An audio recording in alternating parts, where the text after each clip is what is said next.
சிவபக்தர்கள் அனைவருக்கும் வணக்கம். தொடர்ந்து கந்தர் அலங்காரம் பார்த்துட்டு இருக்கோம். பார்க்காதவங்க இந்த வீடியோ இந்த ஸ்கிரீன்ல பிளேலிஸ்ட்ல பின் பண்ணிருப்பேன். உங்களுக்கு எப்ப நேரம் இருக்கப்ப பாருங்க. இன்னைக்கு பாடல் 81ல இருந்து 107 வரைக்கும் பாடல் பொருள் விளக்கம் பார்க்க போறோம். பாடல் 81ஓட பொருள் விளக்கம் ஸ்கிரீன்ல தெரியுற பாடல பாருங்க. நட்சத்திர கூட்டமான அன்னையர் 6 பேர் கொடுத்த ஞான பாலை உண்டு. அது போதாத காரணத்தால உமையோட ஞானப்பாலை உண்ட பாலகன் தான் குமரன். அவனோட இடுப்புல இருக்கக்கூடிய சின்ன வாளும் வேலும் என்னோட மனசுல நெளிச்சிருக்குது. யமனே, என்ன நெருங்காம விலகி சென்றுடு, மீறினா உன்னோட உயிரை நான் போக்கிடுவேன். பாடல் 82ஓட பொருள் விளக்கம். பிரம்மனோட உலகத்தை பிளந்து அமராவதி பட்டணத்தை மூட்டி ஆண்யானை போல வந்த கொடிய சூரபத்மனை அடக்கி அச்சம் கொள்ள செய்தவனே, கடம்ப மலர் மாலையையும் அடியனோட நெஞ்சத்தையும் உன்னோட திருவடிகளுக்கு அர்ப்பணிச்சு வணங்குகிறேன், அருள் புரிய வேண்டும். பாடல் 83ஓட பொருள் விளக்கம். திருவடியில வீர கழல் அணிந்தவன் தான் முருகப்பெருமான். அவன் அமராவதி பட்டணத்துல இருக்கக்கூடிய தேவர்களை சிறை மீட்டவர். மயில் மேல ஏறி சூரபத்மன் படை சிதற வேலாயுதத்தை எடுத்து வீசுறப்போ 8 மலைகளும் விலகிடுச்சு. பாடல் 84ஓட பொருள் விளக்கம். விஷத்தை உண்ட நீலகண்டம் கொண்ட சிவனின் மகனே, உன்னுடைய திருத்தொண்டை தவிர நான் வேறு ஒன்றும் அறியவில்லை.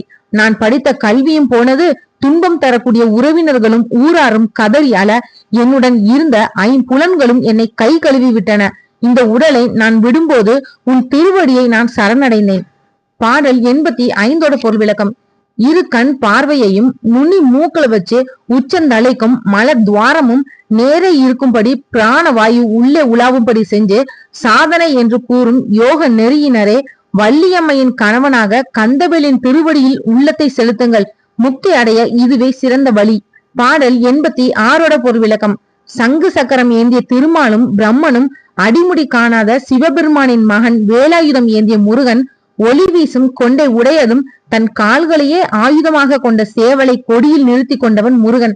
அவருடைய கவசம் என் உடம்பில் உள்ளதால் யமன் பகைத்தாலும் அவன் ஆயுதம் என்னை ஒன்றும் செய்துவிட முடியாது. பாடல் 87ஓட பொருள் விளக்கம். இளையவனே, அடைக்கலம் என்று கூறி தேவர்கள் வணங்கும் அமராவதியும் திருமுருகனின் 6 திருமுகங்களும் கண்டு அவனது உறவாக வாழ்கின்ற ஞான சான்றோர்களுக்கு இந்த இடத்தில் யமன் அனுப்பிய மரண ஓலை வந்து என்ன செய்ய முடியும்? பாடல் 88ஓட பொருள் விளக்கம். வேலாயுதத்தால் அரக்கர்களை கொள்கின்றான் முருகன். அவர்கள் வாயில் கொழும்பும் ரத்தமும் வருகிறது. அதை உண்ண காகமும் கழுகும் போட்டியிடுகின்றன. பேய்கள் கைகளை மடக்கி விழாவில் அடித்து கொண்டு கூத்தாடின.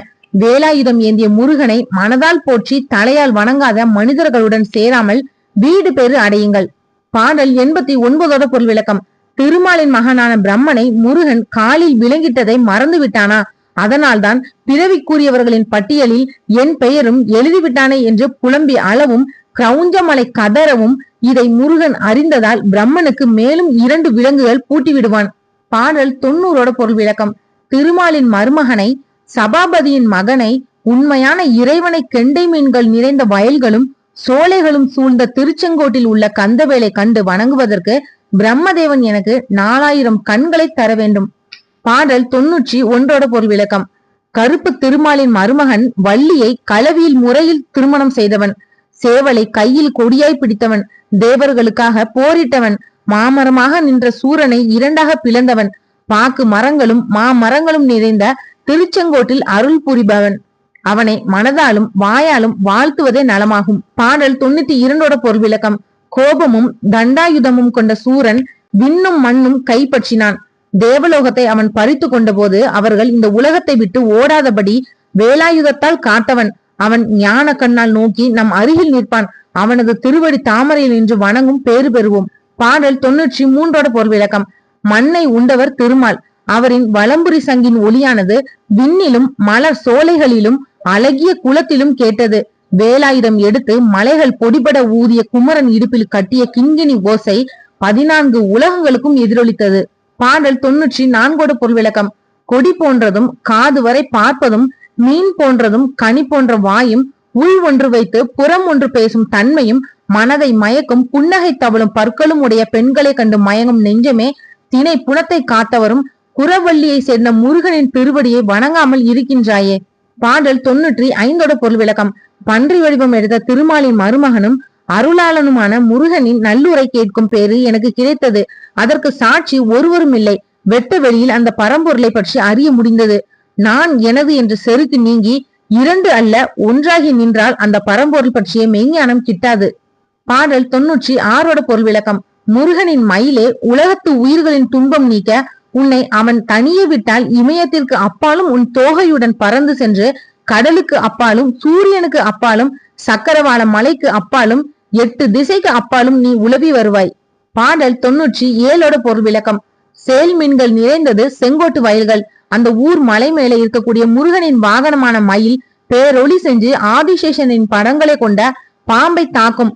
பாம்பு நடுங்கும். மயிலின் காலடியில் காக்கக்கூடிய கடவுளான திருமாலும் அவரின் சங்கு சக்கரமும் கிடக்கும். பாடல் 98 பொருள் விளக்கம். கந்தனே, முருகா, வீடு பேறு அடைய வழி தெரியவில்லையே. பொய்யுலக வாழ்வின் மீது நான் விருப்பம் கொண்டு விட்டேன். பொதி போன்ற உடம்பை சுமந்து கொண்டு திண்டாடுகிறேன். நான் பிறவி எடுத்ததை நினைத்து உள்ளம் வருந்துகின்றேன். பாடல் 99 பொருள் விளக்கம். மயில் வாகனனே, படர்வதற்கு கொம்பு இல்லாது தனித்து இருக்கும் கொடி போன்ற பாவியின் மனது துணை இல்லாமல் தடுமாறுகிறது, தளர்ந்து வாடி துடிக்கின்றது. எனவே தாமரை மலர் போன்ற உன் திருவடியில் என்னை சேர்த்து காத்தருள்வாயாக. பாடல் 100 பொருள் விளக்கம். கிரௌஞ்ச மலையை போரிட்டு வென்ற வேலவனே, பசி என்று வந்தவர்களுக்கு உணவு தர மனமில்லாமல் உள்ள அடியனை அன்பினால் தொண்டராக்கி சேர்த்து நீ அருள் புரிந்தது எனக்கு வியப்பை தருகிறது. அந்த செயலால் இந்த உடம்பு என்னும் சிறையில் இருந்து உயிர் விடுதலையானது. நல்வினை தீவினை பாசங்களால் வந்த தடைகளும் நீங்கியது. பாடல் 101 பொருள் விளக்கம். முருகனின் திருவடியும் காலில் உள்ள தண்டையும் சிலம்பும் கூரிய வேலும் அவன் அணிந்த கடம்ப மலர் மாலையும் அவன் வீசும் 12 தோள்களும் 6 முகங்களும் குருவடிவாக வந்து மனமகிழும் வண்ணம் திகழ்கின்றதே. பாடல் 102 பொருள் விளக்கம். இரவு பகலற்ற பெருநிலையை காட்டி வேறுபாடு இல்லாத நிலையில் முருகா, உன்னை வணங்கி புறா என்னும் மலரையும் உன் திருவடியையும் எனக்கு தந்தருள்வாய். கஜேந்திரன் ஆதி மூலமே என்று அழைத்ததும் யானையை காத்த திருமாலை யானை வணங்கியது. அந்த திருமால் போற்றும் மருமகனே, அசுரரை வீழ்த்தியவனே, எமக்கு அருள்வாயே.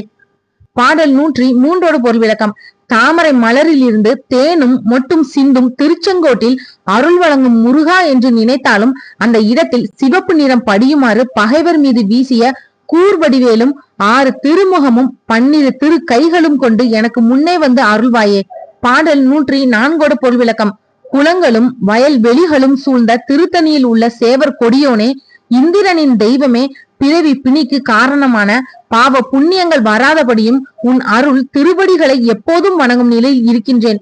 என் வினைகளை தீர்த்து அருள் புரிய வேண்டும். பாடல் 105 பொருள் விளக்கம். முத்துக்களை அலைகள் கொண்டு வந்து கரையில் ஒதுக்கும் திருச்செந்தூரின் காவலனே, வள்ளியம்மையின் கணவனான பெருமானே, மயில் மீது ஏறி வரும் மாணிக்கமே, இருபுறமும் நெருப்பு படர இடையே அகப்பட்ட எறும்பை போல என் மனம் அலைப்பாய்கின்றது. அந்த துயரத்தை போக்கி என்னை காத்தருள்வாயே. பாடல் 106 பொருள் விளக்கம். முத்தலை வேலை ஏந்தி கொண்டு யமன் கட்டி இழுக்கும் பாசக்கயிற்றை சுற்றியபடி நம்மை தேடி வரும்போது எந்த நேரத்திலும் நான் அஞ்ச மாட்டேன். காரணம், விஷத்தை உண்ட சிவனின் திருக்குமரன் ஆறுமுக கடவுளின் வேலாயுதமும் 12 திரு கைகளும் நமக்கு உண்மை துணையாக உள்ளது. பாடல் 107 பொருள் விளக்கம். முருகப்பெருமானின் ஆற்றலை கூறும் கந்தர் அலங்காரம் எனும் இந்த நூலில் உள்ள 107 பாடல்களில் ஒரு பாட்டையேனும் நாள்தோறும் படித்து அதன் பொருளை உணர்ந்தவர்கள் நாட்டை ஆளும் மன்னர்களுக்கும் அஞ்ச மாட்டார்கள், உயிரை பறிக்கும் யமனுக்கும் அஞ்ச மாட்டார்கள், நரகத்திற்கு செல்ல மாட்டார்கள், கொடிய நோயால் வேதனைப்பட மாட்டார்கள், புலி கரடி யானை போன்ற விலங்குகளை கண்டாலும் அஞ்ச மாட்டார்கள். இதோட கந்தர் அலங்காரம் பாடல் பொருள் விளக்கம் முடிஞ்சது. அடுத்த ஒரு பதிவுல முருகனை பற்றி இன்னொரு பாடலோட நான் உங்களை சந்திக்கிறேன். நன்றி.